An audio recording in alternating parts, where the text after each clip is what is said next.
Cash-a-maniacs. We're recording.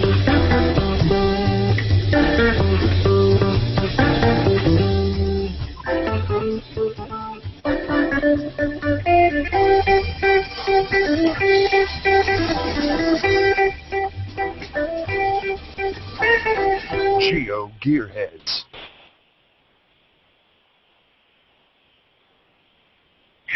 Hey, Daryl, it's good to be back on GeoGearHeads. I was out last week, and this week I'm in the car driving because I'm stuck in traffic. Okay, I'm not driving. I'm with Wits End, who's driving.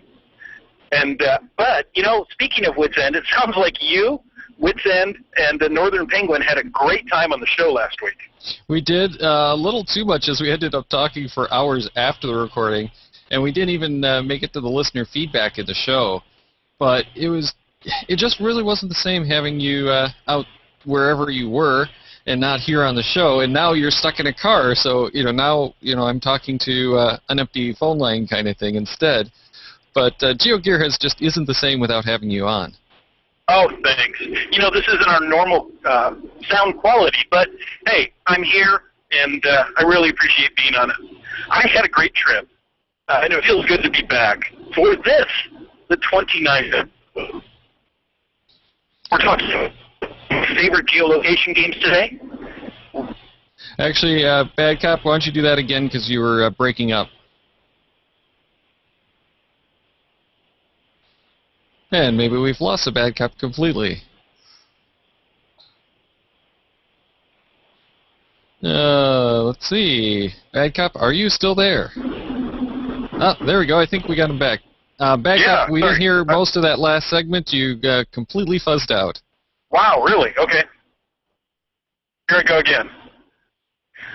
Thanks, Daryl. I did have a great trip.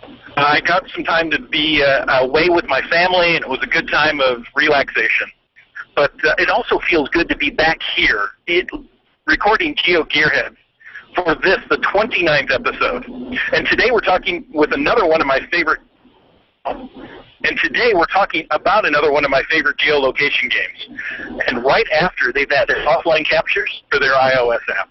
Snicker from Munzee will be joining us in just a minute to talk about the first year of Munzee and hopefully a little more of what we can expect in the future. Before we welcome him to the show, we want to remind you that we are recording this show live through the Google Plus Hangout on Air feature. That means you can watch us live on Thursday nights just after about 9 p.m. Eastern, 6 p.m. Pacific through Google Plus or YouTube. Check the GeoGearHeads stream on Google Plus, and you should be able to watch them live from there, or immediately after, watch the uncut version from YouTube. We're dropping those links for the YouTube videos into the show notes for each episode and setting up a Google event reminder as well, so hopefully people can enjoy the uncut visual versions of the show as well. Of course, the audio versions still drop on Saturday at their usual time. And Daryl, I admit I'm an audio snob. Now, today I'm calling in on a telephone. Like I said earlier, this isn't my normal record quality, and audio quality to me is very important. So I prefer listening to those, the audio that's been cleaned up and sounds much better than that audio coming from YouTube. Agreed. I actually prefer the audio versions of most of the podcasts, of course, including ours. But I have to say the live versions can be fun to watch, especially, because they're live. That's when you get to see the mistakes and outtakes that don't make it to the final cut.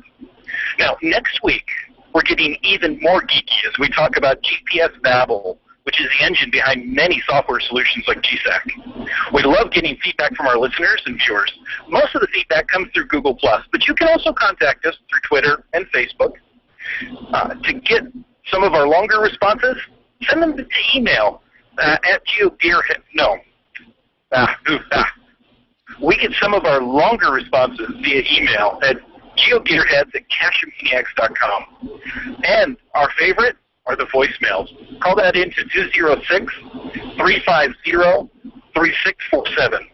So, with all of that info out of the way, let's welcome Snicker of Munzee to the GeoGearHeads. Thanks for joining us. Hey, thanks for having me, guys. It truly is our pleasure. I'm excited to talk Munzee again, since I've been getting into it lately. And for those of you who may not know what Munzee is or haven't tried it out, could you give us just a quick overview of what it is? Yeah, absolutely. We consider Munzee to be a location-based competitive platform where we reward the successful hunting and capturing and deploying of hidden objects in the real world.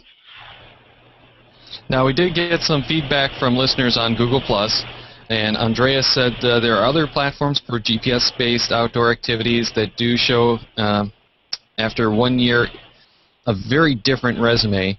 Even a today's market leader did not have such a success story after his first year. So despite some of the downturns, as far as it goes for me, kudos and thumbs up, happy birthday, Munzee. Then Jeff also replied, I've listened to the geocaching podcast episode 214 again, and that's when we had talked with Munzee last on a podcast. And it was from when Munzee was just getting started. I've learned nothing new about it since that episode has come out, so I'm very interested to hear what it has grown to. Now, when I originally downloaded the iOS app and checked out the website more than a year ago, there wasn't even a way to create your own Munzee.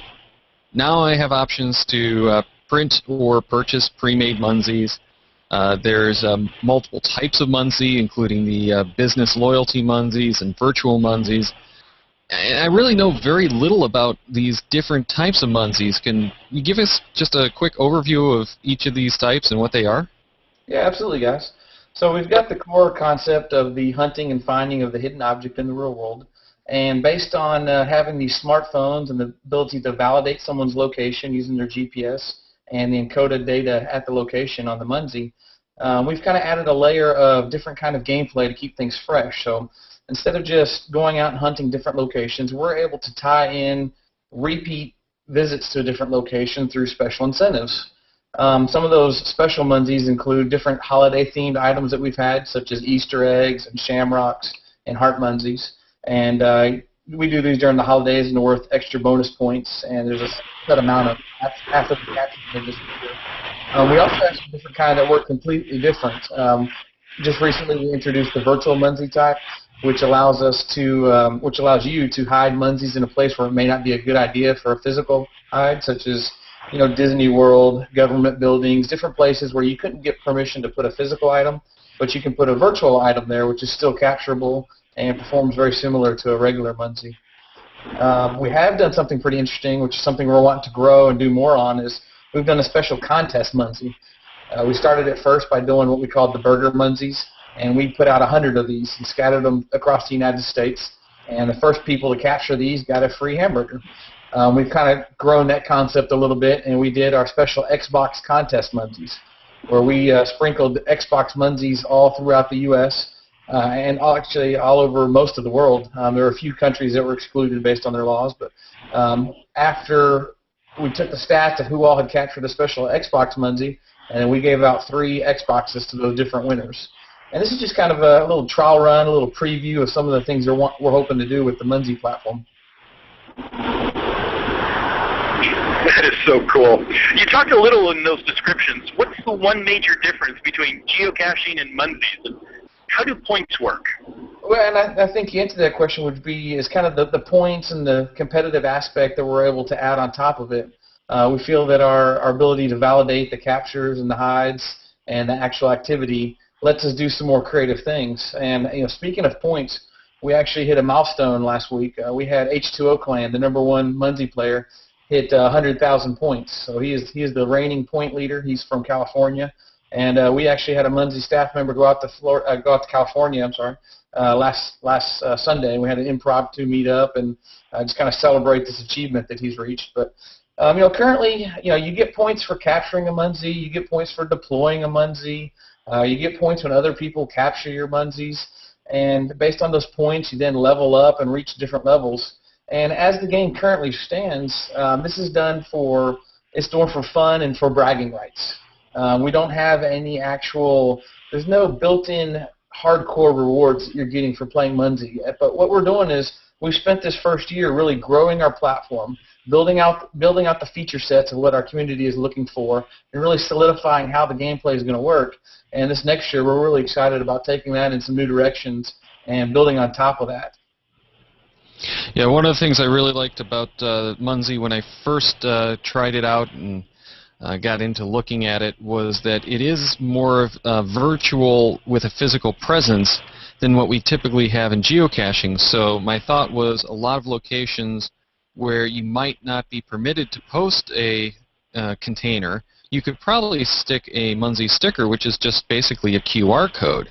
But now you've even expanded that even further, and you have the virtual Munzees, which don't even require the stickers. So I really like that, because it does give people the option to place something at some place really attractive or special to them. And I heard from one of our listeners that was just down in Walt Disney World that there are a number in Walt Disney World, and he was using that new offline capture feature down there to do that, and said that really was a wonderful thing. Yeah, and that's the same kind of feedback we're hearing on our end. Just like from your geocaching, past, it's all about going to neat places and talking about those places and sharing them with other people. And so we think that some of the stuff that we've come up with Munzee allows that to even grow even further into places that you maybe couldn't focus people to in the past in some other location-based games. You talked about the offline captures, and we're really excited to finally get that out there, because that's probably one of our #1 requested features since we've been started at the beginning.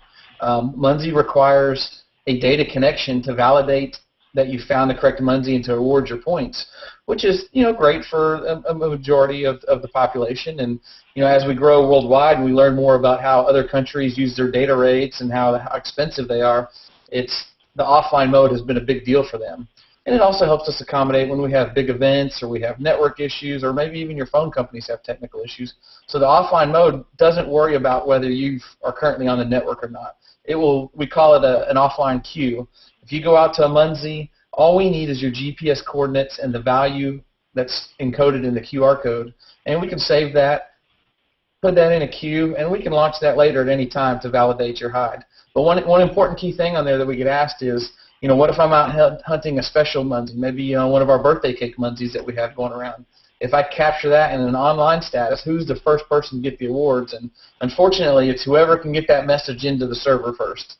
So if you've got it saved in your offline queue, you may be racing against some other people who aren't capturing it offline. Interesting. We mentioned virtual Munzees just a moment ago, and I remember the first virtual Munzee I captured was at our state's capital, obviously a place that you don't want to put a physical QR code. So right there in the middle of the rotunda was the virtual Munzee, and that was a great location. But I never considered capturing virtual Munzees offline. That seems like a double, what do I want to say, double difficulty. Well, the deal with the virtual Munzee is it's just checking, your location. It's checking to see where you are, and you may be at your state's capital, and your phone carrier is having some glitches, and you're not able to record that virtual that you're at the location. So if you put it in your offline queue in the app, we're going to store, hey, I know that you were at this location that was close enough to where this virtual is. So hey, even though you're having some phone issues right now, no problem. Send it to us later, and we'll make sure that's validated for you. Well, having the offline captures and deploys are really important to me, because I am one of the few, the minority here in the U.S. that doesn't have data on their phone. So having that really can extend my gameplay. And in fact, just earlier this week, I deployed a mystery Munzee offline. Okay, very nice. So it worked perfect. Good. Well, and one of the other interesting things that I like about that is we're seeing more and more smartphones that are coming off contract, and people are keeping them and giving them to their kids, or keeping them just as spares. I hear a lot of people taking their old iPhones or their old Android phones, whatever those might be, as their fitness phone and taking it out, and even just some people are grabbing those as their offline geocaching phones, so that they have something that, if it gets destroyed, isn't going to be a big deal, but they're not getting the service on them. So this is now something that makes it a possibility for those folks to use it with their own private phone, maybe their other phone's a company phone, where they don't have the data connection. So that really is very cool. Absolutely. That's opening up some of our core gameplay to some dynamics that we weren't able to reach previously. Now, you had talked a little bit about servers and having problems with those, and I do want to touch on this because one of the reasons why I kind of stopped Munzeeing so often myself was we were out there on a couple of the key weekends when you had some server problems. But I know that you've taken some steps to alleviate the issues that we saw. I think it was even as recently as about 6-7 months ago. Sure. Yeah, it was right about 6 months ago, our halfway point. We're originally finding that our current setup, as Munzee was growing, which is a good problem to have, it just wasn't cutting it. So anytime we wanted to run a special, we wanted to run a double point weekend or some special holiday Munzees, the community was just super excited about it and showed up in force. And unfortunately, we weren't able to match that server-wise. So we have been doing some continual growth as our crowd keeps growing and growing. And even just recently, we've added another server into the fold. So we've got multiple servers that we've got running. So we're feeling pretty good about where things are right now. We've been able to do our recent promotions and not have any slowdowns. And that with, there's still going to be some technical issues. There's going to be some random this or that that's going to happen as anything technology-wise goes. And so supplement our beefed-up servers and growing server farm with the offline mode to cache or to queue up a capture request, I think is going to go a long way to keeping people not frustrated as they're out hunting Munzees. Yeah, and another new feature that was added to alleviate some of that frustration is the maintenance mode that's been added to a Munzee, so that it's you don't have to go and undeploy your Munzee to take it into an offline mode. Yeah, exactly. That was probably our number 2 biggest feedback item that we got. Again, kind of hitting the 6-month mark and kind of going through the seasons. Some of the Munzees that were originally deployed as the game was growing, not a lot of the Munzers who play Munzee don't have experience with geocache and in creating quality, long-lasting, weatherproof hides. So a lot of these Munzees that were deployed have been in different physical status. So that was the biggest feedback we started getting is, hey, some of these Munzees that have been out here for a while, they're no longer able to be captured. They're in poor status. How do we report this, and how do we know? Because we want to be out capturing Munzees, but we don't want to spend a lot of our time if the Munzee's in bad shape. And so what we did is we implemented an automatic maintenance mode. Our Munzees have a journal entry feature where you can put in different types of journals, like, hey, I found this, or I did not find it, needs repair, or report a violation kind of deal. And if a Munzee receives at least 2 did not find journal entries or needs repair journal entries by 2 different users, it will automatically flag the Munzee as being in maintenance mode. Now, the Munzee is still capturable because it may very well just be a perfectly good hide that's just really clever and you can't find it. But it is going to have a yellow icon on the map. So you're going to see it a little differently, and you're going to kind of have a heads up when you're going to look for it. So, hey, this one may or may not be in a quality state. And then whenever it goes into the automatic maintenance mode, the owner of the Munzee gets an email alerting them that the status of their Munzee has gone into maintenance mode, and they're able to just say, okay, and undeploy it right away. Or they can actually go out to the location and say, no, this Munzee's actually in a good spot. It's just a really clever hide, and maybe they need to give some more clues. And when they scan it from their account, it will then activate it and just validate that, yes, this is in fact still a good Munzee and take it out of maintenance mode. If no activity happens on that Munzee within 30 days, then it gets automatically undeployed and doesn't show up on the map until the owner is forced to give it some attention. Yeah, and the journal entries were another thing that's happened within the last year and really does help a lot. So there has been a lot of stuff that really made it much more useful. A lot of the growth of Munzee seems to have happened around some of the geocaching events, but we're starting to actually see some Munzee events now. And I understand that you actually have a Munzee sponsored event that's actually not open to all of us, but coming to an area near me very soon. Yeah, absolutely. We're pretty excited about this because the way we look at Munzee, we look at it as a platform. It's not just one kind of core aspect that's going on, but we can take this platform and leverage it in several different dynamics. And one of the things that we've recently had squared away is going to be an event that we're launching for the Boy Scouts of America at the National Order of the Council, the National Order of the Arrow Council, which are having their event next weekend at Michigan State University. And so they've come to us, and we've created a private event hide. It's going to involve different events as they go on through their week. Each of these different events are going to have different Munzees that are worth varying levels. and the scouts will be able to capture these Munzees as they complete the events. And they're also going to have their own personal Munzees that are going to be assigned to them. So the scouts will get points as they interact with each other. So there are going to be several different dynamics there, and we'll have awards for the best regions and sections, lodges, and players. And we're looking really excited for this event to happen. Nice. Now, when you launched Munzee a year ago, you started with the iPhone and the Android version. And since then, just the last couple of months, you've launched a Windows Phone version as well, correct? Yeah, it's actually in private beta and should be going live in the Windows marketplace, hopefully in the next few days, maybe early next week. But, you know, the iPhones and the Androids, they're taking up, 90% plus of the market, and it is, the dominant smartphones. But we do get a lot of feedback from people who are Windows Phone users. You got the new Windows Phone 8 that's coming out that's looking really sharp, and we don't want to leave anyone out of this game. We want people to be involved, and we've got enough feedback that this is a requested item, so we've gotten fired up the Windows Phone app, and we've gotten really good feedback about it as well. Well, and with the new, less expensive Lumia phones out of Nokia, I can definitely see where a lot of people are picking those up. Especially people who aren't into the smartphones previously seem to like those Windows phones. Absolutely. It's a growing marketplace, and it is a decent phone. It doesn't have the traction in the marketplace, but if you get some hands-on time with it, it's a very decent phone. Well, and the Android app really wasn't available when you first launched, as I recall. It took a couple of months, wasn't it? It was probably a couple of weeks. It was the Android historically has always lagged behind the iPhone development just a little bit as we kind of flesh out the details on the iPhone and then transition them to the Android. That's just kind of a result of we're still just a few small guys from Texas. We're launching and running this operation. We're not funded by any business. This is something that we've created on our own, worked with feedback on the community, and are just having so much fun growing this product and really evolving it into a bigger product. So we would love to have a few more developers on staff, but we try to keep them pretty close on their launch release dates.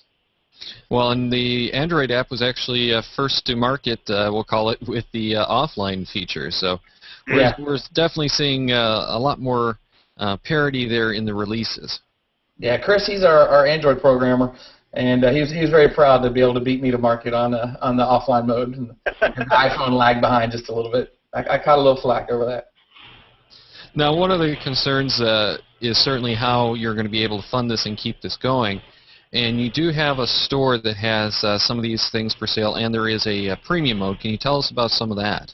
Yeah, sure, absolutely. One of the things we noticed as people are new to the game and learning more about location-based gaming is, we have the free Munzees that you can print off from the website. There's lots of creative things you can do with those.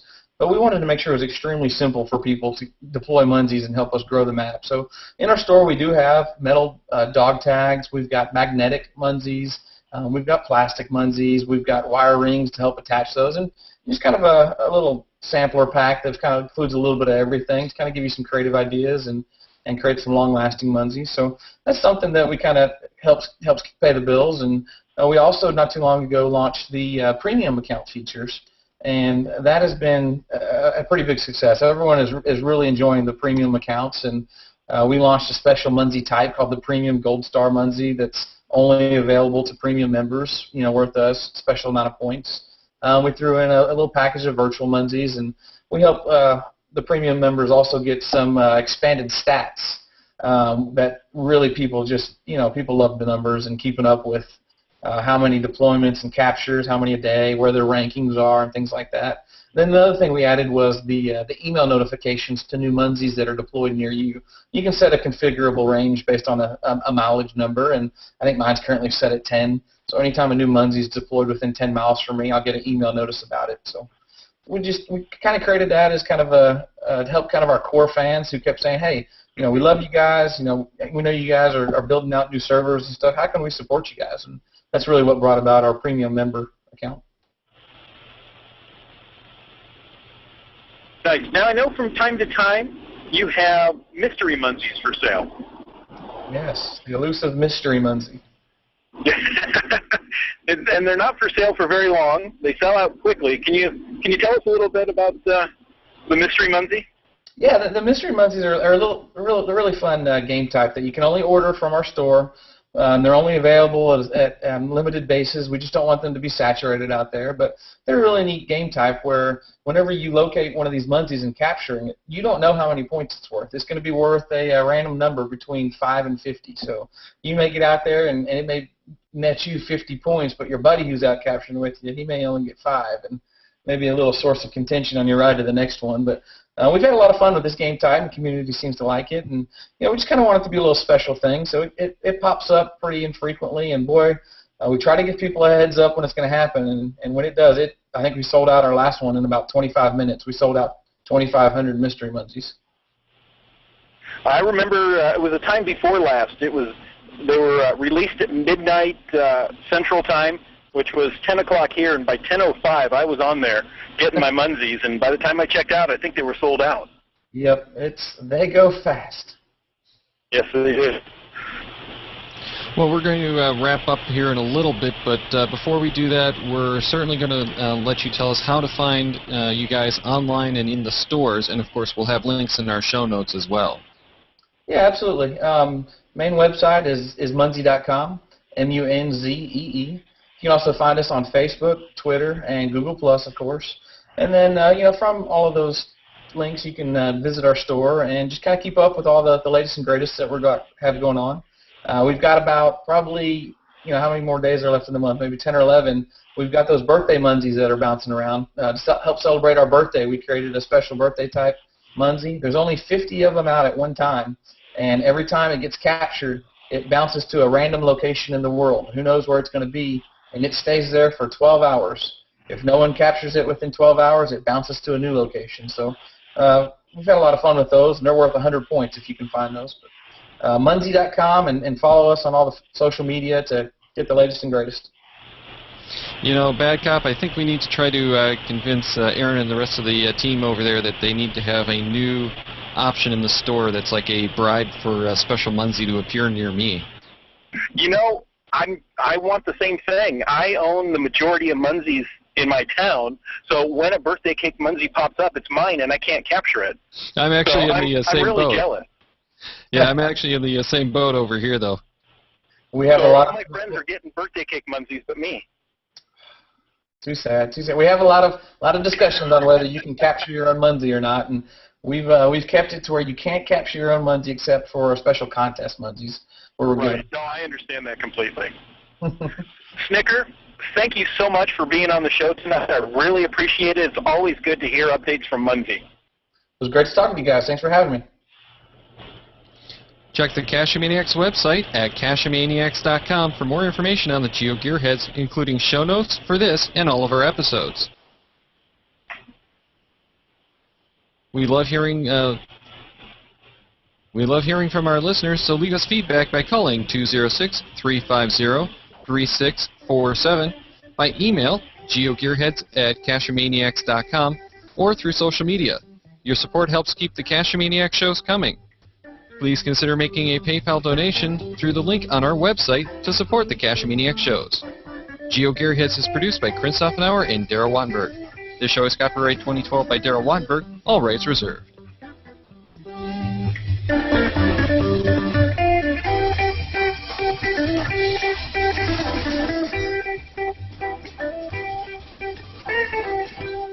Cash, really, Cachemaniacs.